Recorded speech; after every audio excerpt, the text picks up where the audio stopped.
Kadis Kesehatan Sika kerahkan wartawan kawal proyek Dinkes Sika Fakta Hukum.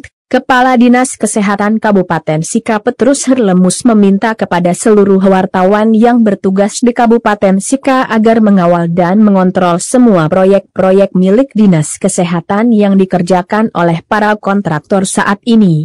Pernyataan Kadis Kesehatan tersebut diungkapkan pada saat peletakan batu pertama pembangunan Puskesmas Paga di Kecamatan Paga, 18 Agustus 2021, di hadapan Bupati Sika Franciscus Roberto Diogo, Ketua DPRD Kabupaten Sika Donatus David Kadis Lingkungan Hidup Sylvester Saka, serta jajaran OPD yang hadir, para tokoh masyarakat Kecamatan Paga serta di hadapan puluhan awak media.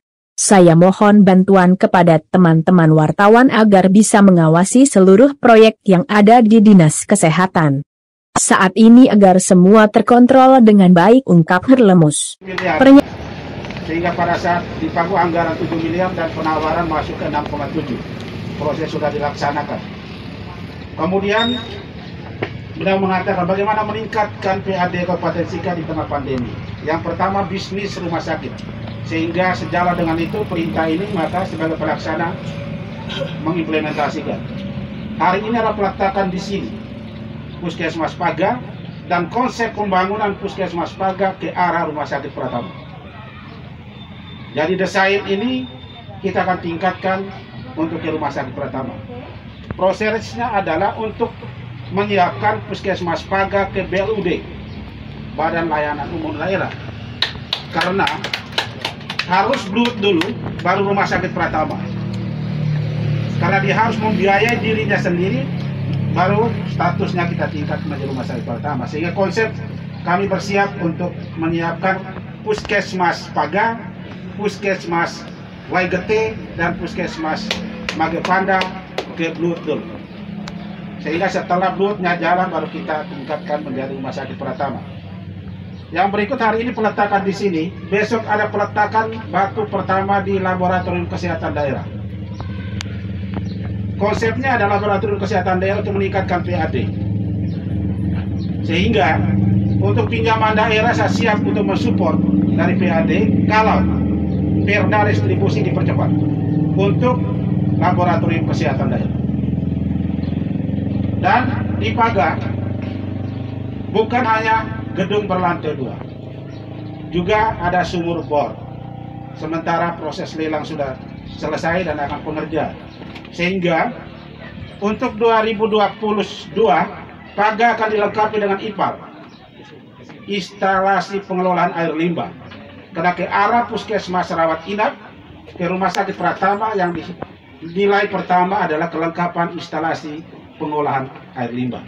Kami lagi berjuang. Dan sementara DEX dan Kementerian untuk IPAL 2022 mudah-mudahan kita rekomendasikan dari setuju oleh Kementerian Kesehatan. Sehingga dan dari segi pelayanan untuk ke Puskesmas Paga itu melayani 20.000 warga. Akan ditopang dengan Puskesmas Feondari, Puskesmas Lekebai, Puskesmas Wolofeo. Dan 3 puskesmas ini menjadi penyangga dipercepatnya untuk Rumah Sakit Pratama karena ada rujukan nanti terpusat di Paga. Sehingga kita berharap manajemen rujukan akan ditata dengan baik. Untuk itu, hari ini juga saya mengundang dan rekan-rekan pers. Tujuannya apa? Supaya mengawasi secara baik. Masyarakat harus tahu bahwa ini adalah aset daerah, terutama masyarakat Paga, maka pengawasan harus kita sama-sama lakukan dengan tujuan akhir adalah asas manfaat yang berkualitas. Kami belajar dengan kasus bola, dan itu saya sudah tegaskan berulang kali ke PPK, kasus bola menjadi pembelajaran kita ke depannya. Ini uang rakyat, mari kita sama-sama bekerja, jangan sampai hanya asal jadi. Dan minggu lalu juga sudah dikumpulkan kontraktor dan konsultan pengawas. Saya tidak akan main-main untuk mencairkan dana. Dasarnya adalah review inspektorat sesuai instruksi Pak Bupati Sika. Sehingga setiap proses pencairan dana harus direview inspektorat. Saya berharap ini yang menjadi hal penting untuk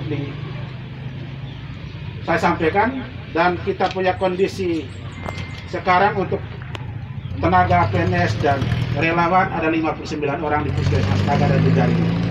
Harapan kita di tengah pandemi ini pelayanan masyarakat tetap jalan. Di kesempatan ini saya sampaikan untuk seluruh warga Paga, jaga protokol kesehatan, lindungi orang tua kita di rumah karena kita aktivitas terlalu tinggi. Memang kita punya tren kasus semakin menurun, tetapi kematian meningkat. Tadi meninggal 3 orang lagi, itu adalah usia rentan di atas 60 tahun. Yang selama ini meninggal sudah masuk 80-an orang, itu usia rentan. Yang menyebabkan adalah kita yang aktif di luar bawa virus ke rumah, akhirnya orang tua kita yang rentan menjadi korban. Harapan saya protokol kesehatan dan ikuti apa yang disampaikan pemerintah. Terima kasih.